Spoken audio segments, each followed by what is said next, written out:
Mr. President, ladies and gentlemen, the Middle East is not exactly renowned for producing good news, and few expected this year to be any different.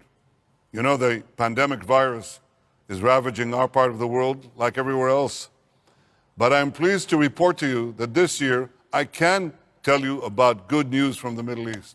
In fact, I can report two pieces of good news. Earlier this month, at a White House ceremony hosted by President Trump, Israel signed historic agreements with the United Arab Emirates and the Kingdom of Bahrain. This was the first peace treaty between Israel and an Arab country in over a quarter of a century. And it was the first time peace agreements between Israel and two Arab countries were signed on the same day. These new agreements will bring our peoples the blessings of peace and the enormous benefits that come with more trade, more investment, more commerce, transportation, tourism, increased cooperation in so many areas. I also have no doubt that more Arab and Muslim countries will be joining the circle of peace soon, very soon.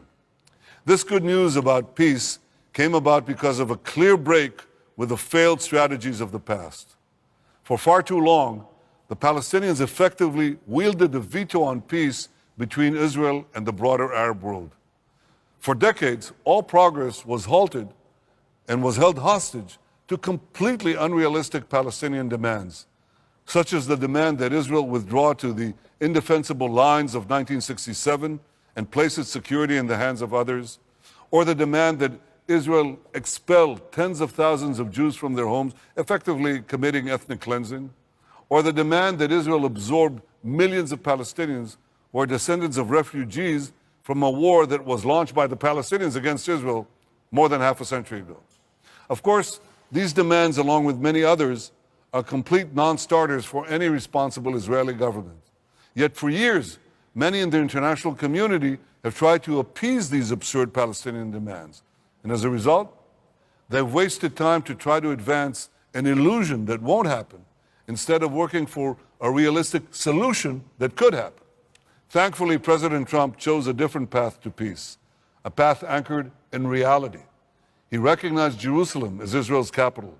He recognized Israel's sovereignty over the Golan Heights, and he put forward a realistic peace plan that recognizes Israel's right, addresses Israel's security needs, and provides the Palestinians with a dignified, realistic path forward if they make peace with Israel.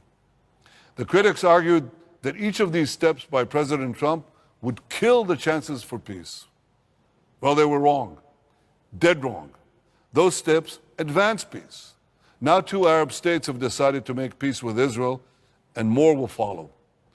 The expanding circle of peace will not make an agreement between Israel and the Palestinians less likely. It will make peace between Israelis and Palestinians more likely. Palestinian leaders will increasingly realize that they no longer have a veto over peace and progress in our region. And hopefully, those leaders will ultimately decide to make peace with a Jewish state. And when that happens, Israel will be ready. I will be ready. And I'd be willing to negotiate on the basis of the Trump plan to end our conflict with the Palestinians once and for all. Ladies and gentlemen, Israel and states across the Arab world not only stand together in advancing peace, we stand together in confronting the greatest enemy of peace in the Middle East, Iran. Iran wantonly and repeatedly attacks its neighbors, and its terror proxies are directly involved in violence throughout the Middle East, including in Iraq, Syria, Yemen, Gaza, and of course, Lebanon. We all saw the terrible explosion at Beirut port last month. The explosion happened here. This is the Beirut port. 200 people died, thousands of people were injured, and 250,000 people were made homeless. Now, here's where the next explosion could take place, right here. This is the Beirut neighborhood of Janah. It's right next to the international airport. And here, Hezbollah is keeping a secret arms depot. This secret arms depot right here is adjacent, a meter away from a gas company. These are gas canisters, right here. It's a few meters away from a gas station. It's 50 meters away from the gas company. Here are more gas trucks. And it's embedded in civilian housing here, civilian housing here. The Jannah neighborhood residents, this is the actual coordinates. So I want to show you the entrance to Hezbollah's missile factory, because that's what it is. It's right here. This is the gas company, and this is the missile explosive depot. I say to the people of Jannah, you've got to act now. You've got to protest this. Because if this thing explodes, it's another tragedy. I say to the people of Lebanon, Israel means you no harm, but Iran does. Iran and Hezbollah have deliberately put you and your families in grave danger. And what you should make clear is what they have done is unacceptable. You should tell them, tear these depots down. Just a few days ago, one of these depots exploded at Ein Kana in South Lebanon. And that is why the international community must insist that Hezbollah stop using Lebanon and Lebanese civilians as human shields.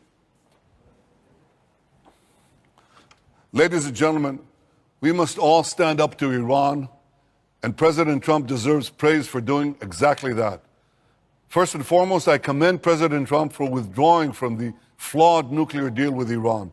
In 2015, I stood alone among world leaders in opposing the shameful nuclear deal that was made with Iran.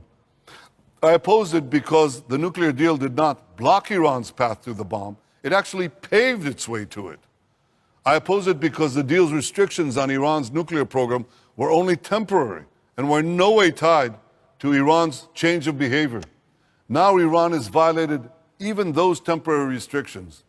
Because of these violations, Iran will have enough enriched uranium in a few months for 2 nuclear bombs. And Iran has been working on a new generation of centrifuges, it's called the IR-9, which will multiply Iran's enrichment capability 50-fold. Ladies and gentlemen, there is no question that Iran is seeking nuclear weapons. The once secret nuclear archive Israel's agents obtained from the heart of Tehran proves that beyond a shadow of a doubt. In the run-up to the nuclear deal, Israel was told, especially by our European friends, that any Iranian violation would be met with a quick and severe response. But in the face of Iran's brazen violations, in the face of the irrefutable evidence of the nuclear archive, the Security Council has done, well, absolutely nothing. And wedded to the failed nuclear deal, the Security Council also still refuses to see what was obvious to anyone who understands anything about the Middle East. Rather than curb Iran's aggression, the nuclear deal fed and funded it. 5 years ago, in removing the sanctions on Iran, the leading powers of the world opened the door of a tiger's cage, and then they simply hoped for the best.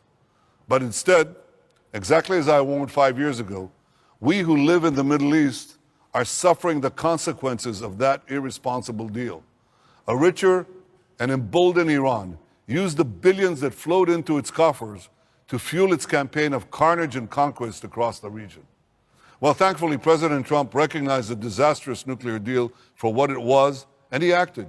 He restored U.S. sanctions, forced countries to choose between doing business with America or doing business with Iran, and took out the world's most dangerous terrorist, Qasem Soleimani. And last month, when the Security Council refused to extend an arms embargo on Iran, the United States snapped back the sanctions. While the Security Council is divided, we in the region are united. Both Arabs and Israelis are together urging tough action on Iran. And when Arabs and Israelis agree, others should pay attention. Israel calls upon all members of the Security Council, stand with the United States against Iran's aggression, stand with it in insisting that Iran end its nuclear weapons program once and for all. Stand with the United States in confronting the greatest danger to peace in our region. And if you do, I am confident that in the years ahead, we will be able to celebrate more good news from the Middle East. Good news for Israel, good news for our Arab neighbors, and good news for the world, for all those who seek peace, security, and prosperity. Thank you.